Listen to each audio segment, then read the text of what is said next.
Jadi untuk konversnya dibalik ya. Jadi jika Anton cerdas, maka Anton rajin baca buku. Q-nya di depan. Anton cerdas dan Anton rajin baca buku, P-nya. Jadi dibalik posisi P dan Q. Seperti itu.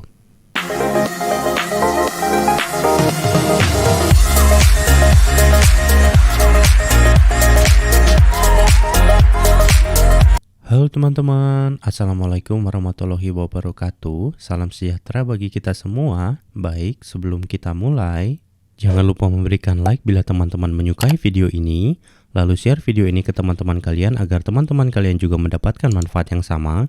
Dan jangan lupa untuk meninggalkan komentar berupa pertanyaan, masukan, atau yang lainnya. Subscribe channel ini, lalu aktifkan lonceng notifikasinya agar teman-teman mendapatkan notifikasi bila saya upload video terbaru. Kalau sudah, terima kasih banyak. Baik, langsung saja. Kali ini kita akan membahas logika matematika. Logika matematika ini kita akan membahas tentang apa itu pernyataan, apa itu kalimat terbuka, kalimat majemuk, negasi, kuantor, implikasi, konvers, invers, kontraposisi, biimplikasi. Dan juga ada konjungsi, disjungsi, dan yang terakhir ada negasi atau ingkaran dari pernyataan majemuk. Kita mulai dari pernyataan. Apa itu pernyataan? Pernyataan merupakan kalimat yang hanya benar saja atau salah saja. Contohnya, ibu kota Indonesia adalah Surabaya. Itu merupakan pernyataan yang salah. Contoh lain, 4 ditambah 4 sama dengan 8. Itu pernyataan yang benarnya. Kita lanjut ke kalimat terbuka. Kalimat terbuka merupakan kalimat yang belum bisa dibuktikan kebenarannya. Contohnya, maaf, tadi malam saya ketiduran. Itu belum bisa dibuktikan kebenarannya ya. Bisa saja tadi malam dia sedang menonton film atau bermain game. Contoh lainnya, 2 ditambah X sama dengan 4. X ini kan merupakan variabel ya, belum tentu juga nilainya atau angkanya berapa ya. Jadi itu belum bisa dibuktikan kebenarannya. Kita lanjut. Kalimat majemuk. Kalimat majemuk merupakan kalimat gabungan dari beberapa kalimat tunggal yang dihubungkan dengan kata hubung. Contohnya, saya makan, maka saya kenyang. Contoh lain, 2 dikali 3 sama dengan 6. Maka 6 dibagi 2 sama dengan 3. Negasi. Apa yang dimaksud dengan negasi? Negasi merupakan ingkaran atas suatu pernyataan. Jadi contohnya ingkaran dari saya minum adalah saya tidak minum. Contoh lain, ingkaran dari saya duduk adalah saya tidak duduk. Bukannya saya berdiri ya. Jadi bukan lawan katanya. Kalau duduk kan lawan katanya berdiri. Tapi ini ingkaran. Jadi kalau saya duduk, berarti ingkarannya saya tidak duduk. Bisa saja saya sedang jongkok, atau saya sedang berbaring, atau saya sedang melompat ya. Seperti itu. Dan negasi ini lebih identik dengan kata tidak ya, seperti itu. Kuantor. Kuantor merupakan kata yang mengidentifikasi jumlah dari subjeknya. Kuantor terdiri atas 2 tipe. Yang pertama ada kuantor universal, yang kedua ada kuantor eksistensial.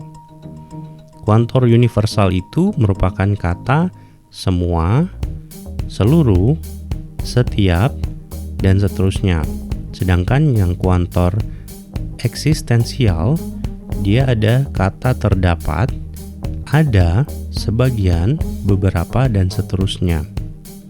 Kata kuantor universal merupakan kebalikan atau negasi dari kuantor eksistensial dan sebaliknya ya. Jadi ini kuantor ini bernegasi ya, atau kebalikannya. Sebagai contoh, ada semua mamalia berkembang biak dengan melahirkan.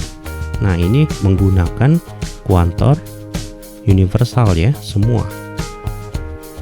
Sedangkan kalau negasinya berarti kebalikannya ya. Kebalikannya berarti menggunakan kuantor eksistensial ya. Sini dia menggunakan ada. Jadi ada mamalia yang berkembang biak tidak dengan melahirkan ya. Karena negasi kan identik dengan kata tidak, berarti menggunakan kata tidak dengan melahirkan. Seperti itu. Implikasi. Implikasi ditulis P tanda panah Q. Dibacanya jika P maka Q. Contoh, jika Tony makan, maka Tony kenyang. P-nya itu Tony makan, Q-nya Tony kenyang. Contoh lain, jika Budi belajar, maka Budi pintar. P-nya itu Budi belajar, Q-nya Budi pintar. Converse. Converse ini dibalik ya. Jadi kalau implikasi adalah P tanda panah Q, converse-nya adalah dibalik. Posisi P dan Q-nya dibalik. Jadi Q tanda panah P. Dibacanya jika Q maka P. Contoh implikasi, jika Anton rajin baca buku, maka Anton cerdas. P-nya Anton rajin baca buku dan Q-nya Anton cerdas.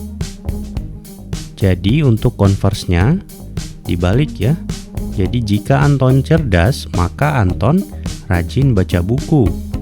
Q-nya di depan, Anton cerdas dan Anton rajin baca buku, P-nya. Jadi dibalik posisi P dan Q. Seperti itu. Inverse. Inverse ini dinegasikan ya. Jadi kalau implikasinya P tanda panah Q, inverse-nya adalah min P tanda panah min Q. Min itu negasi ya. Jadi dibacanya jika negasi P, maka negasi Q. Contoh, jika Anton rajin baca buku, maka Anton cerdas. Anton rajin baca buku itu adalah P-nya, dan Anton cerdas itu Q-nya. Lalu inverse-nya menjadi jika Anton tidak rajin baca buku, maka Anton tidak cerdas ya. Jadi dinegasikan ya. Sini kan P-nya Anton rajin baca buku, jadi Anton tidak rajin baca buku ya, min P.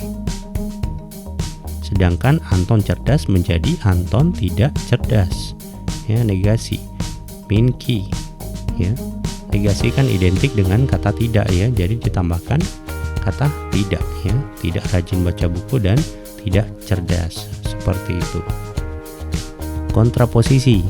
Kontraposisi ini dibalik lalu dinegasikan ya, gabungan dari converse dan inverse. Kalau implikasi adalah P tanda panah Q, kontraposisinya adalah min Q tanda panah min P. Dibacanya jika negasi Q, maka negasi P. Contoh, jika Anton rajin baca buku, maka Anton cerdas ya. Di sini Anton rajin baca buku adalah P-nya dan Anton cerdas adalah Q-nya. Jadi kontraposisinya, jika Anton tidak cerdas, maka Anton tidak rajin baca buku ya. Jadi dibalik dulu. Di sini kan Anton cerdas ya, dibalik baru dibalik ya P dan Q posisinya. Jadi di sini adalah posisinya min Q. Ya, Anton cerdas menjadi di depan dan dinegasikan, lalu P-nya di belakang ya. Anton rajin baca buku menjadi dinegasikan menjadi Anton tidak rajin baca buku ya. Jadi min P. Seperti itu. Untuk materi selanjutnya, bila sudah selesai saya buat, linknya bisa dicek di kolom deskripsi. Kalau video ini bermanfaat, jangan lupa memberikan like bila teman-teman menyukai video ini, Lalu share video ini ke teman-teman kalian agar teman-teman kalian juga mendapatkan manfaat yang sama. Dan jangan lupa untuk meninggalkan komentar berupa pertanyaan, masukan, atau yang lainnya. Subscribe channel ini, lalu aktifkan lonceng notifikasinya agar teman-teman mendapatkan notifikasi bila saya upload video terbaru. Terima kasih telah menyaksikan video ini dan sampai jumpa pada video berikutnya.